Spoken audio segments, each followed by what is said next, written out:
Peça para crianças descreverem uma visita em um museu e a maioria vai lhe dizer chato. Sim, realmente existem exposições de todos os tipos, mas são úteis para mostrar como era o mundo no passado. Porém, algumas exposições em particular podem chamar a atenção das crianças. Digamos a de um esqueleto de dinossauro, por exemplo. Várias décadas atrás foi isso que aconteceu com um garoto de Montana, Estados Unidos. Sua tia o levou para viajar até um museu para ver suas exposições. Ele odiava esse tipo de excursão porque ele sempre ficava entediado, assim como sua própria tia. E ela nunca comprava sorvete para ele, como fazia seu tio. Quando chegou a hora da excursão de ciência e educação, o garoto teve um ataque. Após intensas negociações entre os adultos, entraram num acordo de que o menino seria levado para um lugar novo, onde teria um esqueleto de dinossauro e sorvete.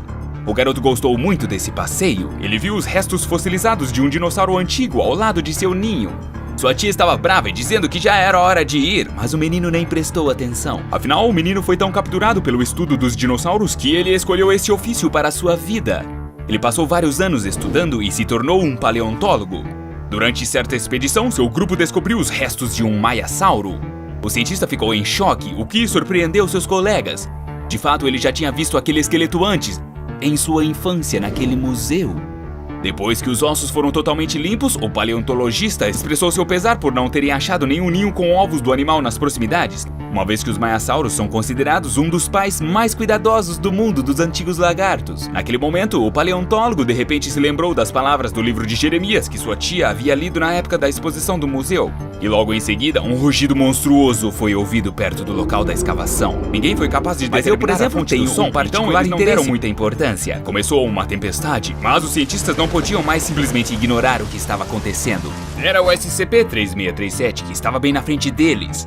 A princípio, o objeto parece simples, talvez até um pouco desinteressante. Inclusive está considerado neutralizado agora, pelo SCP-3637. Agora eu vou dizer algo controverso para você poder jogar um tomate em mim, se quiser. Creio que o objeto seja resultado de magia antiga. Vou te explicar tudo. Um grupo de paleontólogos estava escavando locais do estado de Montana, Estados Unidos. Estes homens estavam aproximadamente 8 km a leste de Bynum. Cientistas encontraram os restos fossilizados de um dinossauro que é chamado de maiasauro. Este era, de fato, o SCP-3637. O objeto é um antigo esqueleto de dinossauro com 9 metros de comprimento. Externamente não mostra nenhuma diferença evidente do que já se conhece. Mas, quando foi descoberto, um alto rugido eclodiu do local de escavação, aparentemente semelhante ao que um maiasauro vivo daria. As propriedades anormais do objeto só aparecem quando uma tempestade se inicia sobre onde ele fica, ou pelo menos quando passa uma nuvem trovejante. Este evento é chamado pela fundação de 3637 Ramá. No céu, diretamente acima do estranho esqueleto, as correntes de ar se intensificam. As velocidades do vento atingem mais de 140 km por hora. No auge, um som muito parecido com o rugido do dinossauro é ouvido novamente, depois do qual cristais de sal começam a surgir do esqueleto e a cobri-lo por cima. Determinaram que o raio deste efeito é aproximadamente 119 metros. Quando a camada de sal engrossa até certa espessura, um raio atinge o objeto. Esta energia parece levar à criação de um novo SCP-3637-1, uma vez que o esqueleto em si permanece ileso pela descarga. Os cristais de sal então começam a se agrupar e um esqueleto de maiasauro adulto é recriado na superfície do objeto. Em seguida, desprende-se do SCP-3637 e ganha vida. Depois, o dinossauro de sal, SCP-3637-1, vai embora do local. A tempestade começa a diminuir de intensidade e os ventos voltam a ser como eram antes. Por um tempo, o comportamento do SCP-3637-1 permaneceu inexplicável. A entidade simplesmente vagava sem rumo, ocasionalmente soltando um rugido e cavando buracos no chão. Aparecia toda vez que se formava um temporal por perto e sempre se comportava da mesma forma. Além disso, devido à capacidade dos cristais de sal se dissolverem na água, então, vagando pela chuva, o dinossauro de sal gradualmente se dissolvia. Em certo momento, ele não conseguia mais se mover e se dissolvia completamente. Depois de vários dinossauros criados, os cientistas perceberam que os SCP-3637-1 tinham um propósito. Quando a chuva era vista danificando o corpo do ser, ele cavava mais violentamente e gritava mais alto. Também vale a pena notar que a chuva não cessava até o dinossauro de sal ser completamente dissolvido. Além disso, sempre só um único SCP-3637-1 tem sido gerado, e o novo ente só aparece quando o anterior estiver dissolvido. Estudos mais aprofundados do objeto, incluindo observações ao 3637 Ramá, revelaram mais uma característica da entidade: ela tem memória. O estranho dinossauro nunca cava em locais onde antes já cavara. Observou-se também que ele se lembrava e conseguia identificar funcionários específicos da fundação. não relataram exatamente como isso foi manifestado no comportamento do esqueleto. Os cientistas teorizam que o SCP-3637-1 talvez seja ou a encarnação da entidade anterior, assumindo sempre a mesma forma, ou entidades diferentes que compartilham a mesma memória. Antes do incidente 3637-A, o objeto era mantido em uma cela. A 1 quilômetro da localização do esqueleto fóssil, uma parede de 8 metros foi erguida. 8 metros, aí.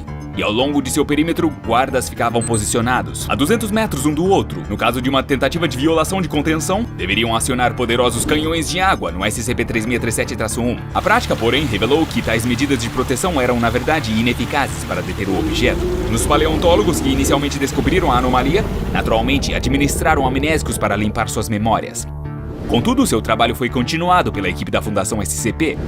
A mesma região foi escavada a cerca de 11 quilômetros da área de contenção do SCP-3637. Em maio de 2018, pesquisadores descobriram um ninho de maiasauro quase perfeitamente preservado, e nele, dezenas de ovos fossilizados. Após a descoberta do ninho, uma nuvem de tempestade se formou repentinamente sobre a área de contenção do SCP-3637.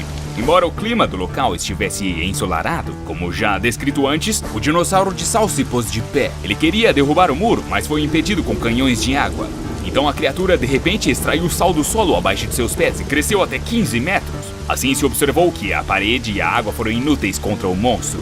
Depois que o SCP-3637-1 derrubou o obstáculo, ele voltou ao seu tamanho anterior, de 9 metros. O esqueleto correu na direção do ninho. Grupos armados de agentes prontamente seguiram-no. Os paleontólogos foram evidentemente incapazes de lutar contra o enfurecido SCP-3637-1, então foram ordenados a evacuar o local e encontrar abrigo nas proximidades. Ninguém esperava pelo que estava para acontecer em seguida. O maiasauro de sal chegou ao ninho escavado, deitou-se ao lado dos ovos, então colocou sua cabeça sobre eles. Depois a estranha criatura se desintegrou. O SCP-3637 nunca mais esteve ativo, independentemente das condições climáticas. Um ano depois, o SCP-3637 foi declarado neutralizado. Paleontólogos removeram os fósseis do solo e os transferiram para o museu. Este estabelecimento está, claro, sob o controle da Fundação, e o museu é de fachada, prática comum da organização. Enquanto eu pesquisava a história do SCP-3637, encontrei 2 referências bíblicas em mais de uma ocasião. Eu vou contá-las a você. Sim, porque creio que esses versículos realmente refletem a própria essência do objeto. O livro de Jeremias fala do amargo choro de Raquel, uma mãe que não conseguia ser consolada após a morte de seus filhos. E um verso dos Cânticos de Salomão diz que as muitas águas não podem apagar este amor, nem os rios afogá-lo. Não, claro que eu não acho que a Raquel mencionada na Bíblia era um dinossauro, mas há uma comunhão aqui. Os maiasauros criavam seus filhos em colônias. Eles construíam ninhos muito próximos uns dos outros, e após o nascimento de seus filhotes, estes lugares se tornavam uma espécie de jardim de infância. Fósseis indicam que as pernas dos jovens dinos eram fracas, então seus pais levavam comida a eles até ficarem mais fortes. Eles tinham olhos grandes e um focinho curto e arredondado. Curiosamente, são especificamente esses traços de aparência que estão associados à fofice e fazem que os pais queiram cuidar de seus filhos.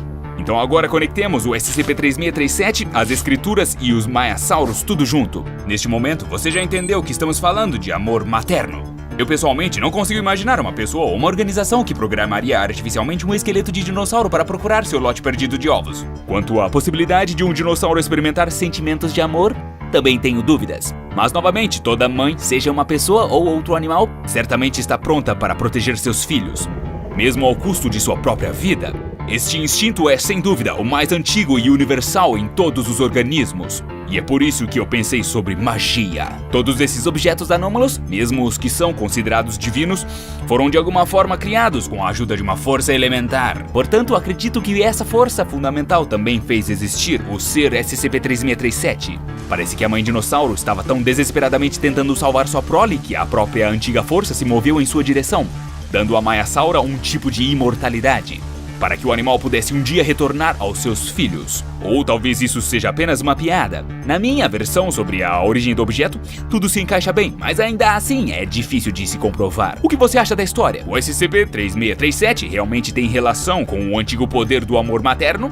Ou as coisas são realmente muito mais simples do que tudo isso? Deixe-nos saber nos comentários abaixo e certifique-se de que sua mãe sabe que você aprecia todo o amor e cuidado dela. Não, é sério, eu vou investigar isso, hein?